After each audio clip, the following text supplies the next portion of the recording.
کچھ لوگوں کو ہم عزت دینا چاہتے ہیں مگر وہ اپنے رویے سے ثابت کر دیتے ہیں کہ انہیں اس کی ضرورت نہیں۔ کوئی برتر نہیں ہے، کوئی کمتر نہیں ہے، لیکن کوئی بھی برابر نہیں ہے۔ لوگ محض انوکھے لاجواب ہوتے ہیں۔ آپ ہیں اور میں ہوں۔ اے انسان، ہر راز کسی نہ کسی وقت ظاہر ہو کر رہتا ہے، اس لیے بدی کا بیج نہ بو، کیونکہ وہ ضرور اگے گی۔ چپ سے بڑی بددعا کوئی نہیں ہوتی۔ جب بندہ بولتا ہے تو قدرت خاموش رہتی ہے، اور جب بندہ خاموش ہو جاتا ہے تو قدرت انتقام لیتی ہے، اور اس کا انتقام بہت دردناک ہوتا ہے۔ برے لوگوں کی صحبت نیکیوں سے بدگمانی پیدا کرتی ہے۔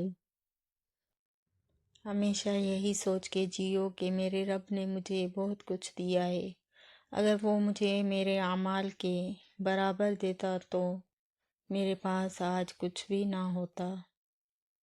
قرآن دلوں کی بیماریوں کے لیے شفا ہے۔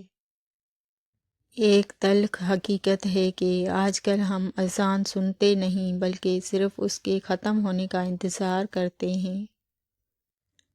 چھوٹا بن کے رہو تو بڑی رحمتیں ملیں گی، کیونکہ بڑا ہونے پر تو ماں بھی گود سے نکال دیتی ہے۔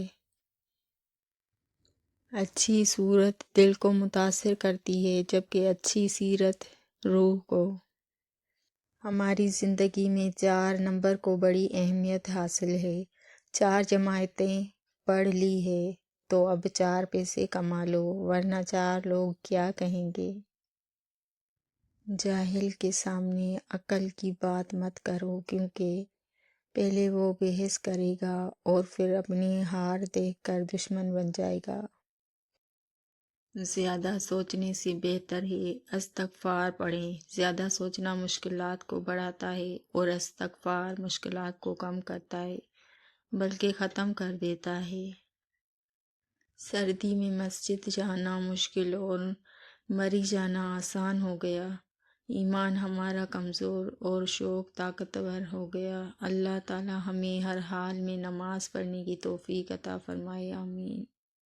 رحم اس فضل کو کہتے ہیں جو انسان پر اس کی خامیوں کے باوجود کیا جائے۔ دوسروں کو کچھ بھی کہنے سے پہلے الفاظ کو اپنے اوپر آزما لیجئے۔ بس یہ خیال رہے جو بات ہمیں دکھ دیتی ہے اگلے بندے کو بھی دے سکتی ہے۔ جن گھروں میں میاں بیوی نرم لہجے میں مسکرا کر باتیں کرتے ہیں، ان گھروں میں برکتیں راج کرتی ہے۔ ایک اہم نصیحت: ایک دل سے 2 دل میں 3 دل کی جو دعا بھی مانگی جاتی ہے وہ ضرور قبول ہوتی ہے۔ انشاءاللہ آپ کو جو مانگنا ہے مانگ لیجئے۔